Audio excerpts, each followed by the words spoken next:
T20 World Cup 31st match south Africa Nepal கடையில் 15 June 5 AM start ஆகுது. அதோட fantasy preview பார்க்க போகிறோம். சவுத் ஆஃப்ரிக்கா ஸ்ட்ராங்காக விளையாண்டுருக்காங்க, அடுத்த லெவலுக்கு சூப்பர் 8க்கு போயாச்சு. இந்த மேட்ச் டெட் ரப்பர் தான், வெற்றி பெறதுக்கான வாய்ப்பு அதிகமாக வச்சுருக்காங்க. நேபாள் டீசெண்டான டீமு, ஒரு வெற்றியாவது இந்த சீரீஸில் பதிவு பண்ணணும்னு வந்திருப்பாங்க, ஃபைட் பண்ணுவாங்க. வெற்றிக்கான இடத்தை நெருங்கிறது சவுத் ஆஃப்ரிக்காவுக்கு எகென்ஸ்டாங்கிறது கஷ்டமான ஒரு விஷயம். ஓரளவுக்கு டீசென்ட் ஸ்கோரை போஸ்ட் பண்ண முயற்சி பண்ணுவாங்க, அது டஃப்பான ஒரு விஷயம். இந்த டீம் பொறுத்த வரைக்கும் ஸ்பின் பேஸில் ரொம்பவே பெஸ்ட்டாக இருப்பாங்க. அந்த இடத்துல சந்தீப் லாமிச்சன் மறுபடியும் ரிட்டர்ன் ஆகிருக்கிறது இந்த டீமுக்கு பெரிய பலமாக பார்க்கலாம். சந்தீப் லாமிச்சனை பற்றி நமக்கு தெரியும், 24 இயர்ஸில் எல்லாத்தையுமே பார்த்துட்டாரு, ஜெயில் வரைக்கும் போயிட்டு வந்துட்டார். இப்போதைக்கு அவர் குற்றமற்றவர். அவர் கூகுளி பால் போடுறாரு இல்லையோ, கோர்ட்டு கூகுளி பால் போட்டு அவரை ரிலீஸ் பண்ணிருச்சு. இங்கே அவர் வந்து விளையாட போகிறார், என்ன பண்ணுவார்னு பார்க்கணும். MSC Cricket 11 அப்படின்னு சர்ச் பண்ணி டெலகிராமில் ஜாயின் பண்ணிக்கோங்க. ஆன் டைமில் டீம் ஃபேண்டசி சம்மந்தமான தகவல்கள் இருக்கிறதுனால அதை பேஸ் பண்ணி உங்களோட ஓன் டீமை க்ரியேட் பண்ணலாம்.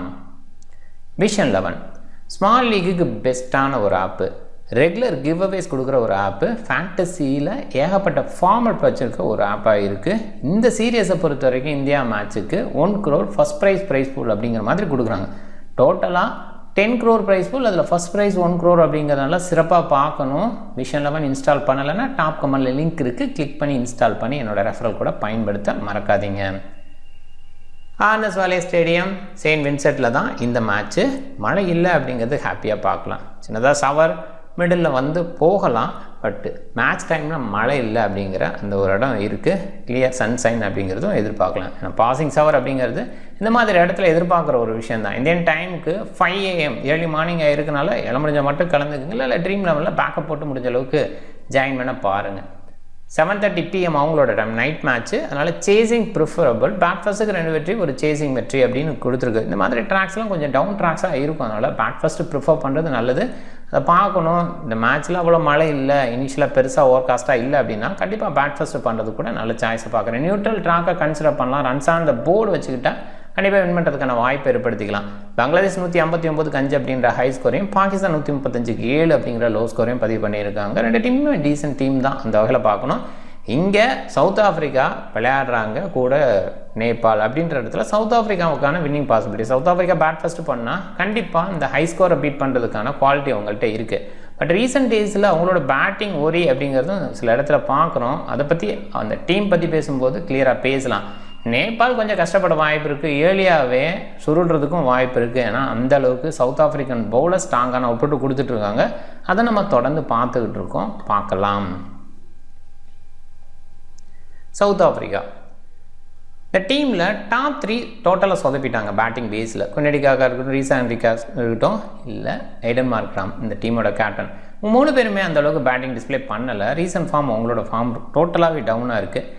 Christian Stubbs, Klaasen, David Miller, இவங்களை வச்சு அவங்க ஓட்டிகிட்டு இருக்காங்க. அப்படிங்கிற அளவுக்கு உங்களோட பர்ஃபார்மன்ஸு சூப்பராக இருந்துக்கிட்டு இருக்குது. ரீசன்ட் ஃபார்ம் ஸ்டப்ஸ் இது சூப்பராக இருக்குது. டிசிக்காக சூப்பராக விளையாண்டதை நான் பார்த்தோம். அதே மாதிரி சன்ரைசர்ஸுக்கு ஹென்ரிச் கிளாசன் சூப்பராக பண்ணுறாரு. டேவிட் மில்லர் எப்பயுமே சூப்பர் ஃபினிஷர், அதில் எந்த டவுட்டுமே வச்சுக்க வேண்டியதில்லை. அந்த மாதிரி ஒரு குவாலிட்டி கிரிக்கெட் வெளிப்படுத்திக்கிட்டு இருக்காரு. ஸ்டடி பண்ண வேண்டிய இடத்துல ஸ்டடி, அதே நேரத்தில் ஃபினிஷ் பண்ணி கடைசி வரைக்கும் எடுத்துகிட்டு போகணுங்கிற இடத்துல, அதே நேரத்தில் குயிக்காக அடிக்கணுங்கிற இடத்துல அடிக்க முடியும். மார்க்கோ யான்சன், மஹராஜ், ரபாடா வரைக்கும் அந்த பேட்டிங் டெப்த்துன்னு சொல்லலாம். ரபாடா ஓரளவுக்கு பவுலிங் ஆல்ரவுண்டருங்கிற அளவுக்கு சில நேரத்தில் ஹிட் பண்ணுவார். மஹராஜ், யான்சன் ஸ்டடி பண்ணி எடுத்துகிட்டு போவாங்க. ஒரு சில நேரங்களில் யான்சனோட ஹிட்டிங் பயங்கரமாக இருந்தும் பார்த்துருக்கோம். நோக்கியா, பார்ட்மேன் எக்ஸ்ட்ரா பேஸ் வச்சு பீட் பண்ணுறாங்க. அதில் நோக்கியாவோட விக்கெட் டேக்கிங் இந்த சீசனில் செம்மையாக இருக்குது. ஐபிஎல்லில் டோட்டலாகவே சொதப்பினார், நிறைய ரன்ஸுக்கு போனார். ஒரு இடத்துல நோக்கியாவை எடுத்துகிட்டு தான் உள்ளே போவாங்க, பாசிபிளாக கோச்சி இருப்பார், நோக்கியா வெளியில் இருப்பார் அப்படின்னு கூட யோசித்தோம். நான் நோக்கியா அவரோட கிளாஸை ஷோ பண்ணுறாரு, சூப்பராக பவுல் பண்ணிகிட்டு இருக்கார், விக்கெட் டேக்கிங் பவுலராக இருக்கார். பார்ட்மேன் சூப்பராக இருக்கிறார், SA T20யில் நல்லா பண்ணார். இங்கே ஒரு வாய்ப்பு கிடைச்சது, அந்த வாய்ப்பை நல்லாவே பிடிச்சிக்கிட்டாருன்னே சொல்லலாம். நல்ல பர்ஃபார்மன்ஸ் வந்துக்கிட்டு இருக்கு. மாற்றம் பெஞ்ச் பிளேயர்ஸுக்கு எதுவும் வாய்ப்பு கொடுப்பாங்களா? இந்த மேட்ச்சு ஏற்கனவே சூப்பர் 8க்கு தகுதி பெற்றிருக்க அந்த ஒரு காரணத்தினால இந்த ஒரு இடத்த யோசிக்கிற மாதிரி தான் இருக்குது. நேபாள் இந்த டீம் பொறுத்த வரைக்கும் பேட்டிங் பேஸில் ஒரு நல்ல ஹிட்டர் அப்படின்ற இடத்துல குல்சன் சா, மல்லா இவங்களெல்லாம் சொல்லலாம். ஓரளவுக்கு டீசென்ட் பேட்டிங் டாப் ஆர்டரில் புட்டல் கொடுத்துருக்காரு. ஆனால் இப்போ ஃபார்ம் பேஸில் டவுனாக இருக்கார். ஷேக்கும் சில நேரங்களில் ஓகேனா கூட இப்போதைக்கு இந்த மாதிரி டீம் கேட்கணுன்னா அந்தளவுக்கு சக்ஸஸ் கொடுத்ததில்ல. அனில் ஷா டீசெண்டான wicket keeper batsman, off break பவுலிங்கும் போட முடியும். ரோஹித் பவுடர் இந்த டீமை லீட் பண்ணுறார். இவர் பார்த்தீங்கன்னா ஒரு யங்ஸ்டர் தான், இந்த டீமே யங் டீம் தான். சந்தீப் லாமிச்சனே பார்த்தீங்கன்னா ரொம்ப வருஷமாக விளையாடுற ஃபீல் இருக்குது. பட் அவர் ஏஜ் 24 தான் இருக்கார், அதையுமே பார்க்கணும். அந்த மாதிரி தான் ரொம்ப யங் டீமை ஆரம்பத்தில் உருவாக்குனாங்க. அந்த பிளேயர்ஸ் தான் இருந்துகிட்டு இருக்கிறதுனால கண்டிப்பாக தொடர்ந்து இவங்க ரொம்ப வருஷம் விளையாடுவாங்க அப்படின்றதுல டவுட்டே இல்லை. ரோஹித் பவுடர் லீட் பண்ணுறாரு, டீசன்ட் லீடர்னு சொல்லலாம். குஷல் மல்லா எக்ஸ்பீரியன்ஸு, லெஃப்ட் ஆர்ம் ஆர்த்ராக்ஸு, பவுலிங் பேஸில் முன்னாடியெல்லாம் நிறைய கன்சிடர் பண்ணுறாங்க. இப்போ அந்த அளவுக்கு இல்லை. லெஃப்ட் ஹேண்ட் பேட்டரை மட்டும் யோசிக்கலாம். குல்சன் ஷா டீசெண்டான ஆல்ரவுண்டர், லெஃப்ட் ஹேண்ட் பேட்டரும் கூட. ஆரி எனி டைம் ப்ரொமோட் பண்ணலாம். திபேந்தர் சிங் ஆரி நல்ல hitting ability, off break bowling show பண்ண முடியும். சோம்பல் கம்மி, முன்னாடியெல்லாம் ஸ்டெடி பண்ண வேண்டிய இடத்துல அவர் எடுத்துகிட்டு போவாங்க. அதே நேரத்தில் ஹிட்டிங் பேஸில் கேசி கரன் ஓரளவுக்கு டீசெண்டாக இருந்திருக்காரு. இந்த பேட்டிங் டெப்த்து இந்த அளவுக்கு இருக்குது அப்படின்னா கூட எந்த பிளேயர் நல்ல ஹிட்டிங்கோடு இருக்காங்க அப்படின்னு கேட்டால் அப்படி பெருசாக சொல்ல முடியல. குஷல் மல்லா, குல்சன் ஷா சில நேரங்களில் பண்ணுவாங்க, பட் பெஸ்ட்டுன்னெலாம் கண்டிப்பாக சொல்ல முடியாது. அந்த இடத்துல நேபாள் பின்தங்கி இருக்காங்க. பவுலிங் பேஸில் டவுனாக சொல்ல முடியாது. கேசி கரன் நியூ பாலில் நல்லா பண்ணி பார்த்துருக்கோம். பொஹாரா எண்டோஸில் செம்மையாக கலக்கிறார், ரீசெண்ட் டேஸில் அதை பார்க்குறோம். சந்தீப் லாமிச்சனே ஐபிஎல்லாம் செலக்ட் ஆகிருக்கார் அப்படிங்கும்போது அவரோட குவாலிட்டி என்ன அப்படின்றது தெரியும். அந்த மாதிரி குவாலிட்டி பவுலர், அதில் டவுட்டே கிடையாது.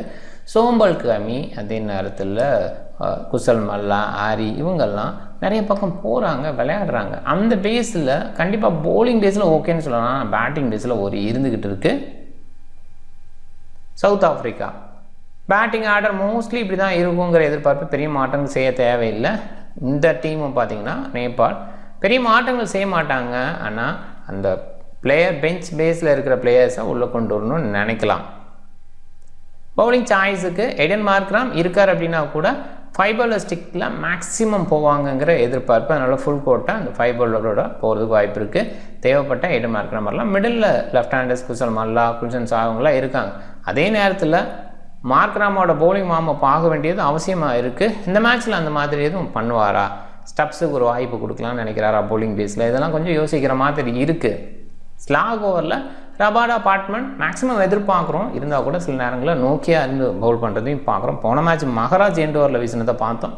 இந்த மாதிரி அந்த மேட்ச் ஃப்ளோ பேஸில் மாறலாம். பட் ஃபர்ஸ்ட் பவுலிங் அந்த மோஸ்ட்லி பார்ட்மேன் அண்டு ரபாடா இருக்கிறதுக்கான வாய்ப்பு எண்ட் ஓவர்ஸில். நேபாளோட பவுலிங் ஆப்ஷன் பேஸில் நிறைய சொல்லலாம். பட் ரீசெண்டாக இந்த 6 பவுலிங் ஆப்ஷன்ஸை பயன்படுத்துகிறாங்க.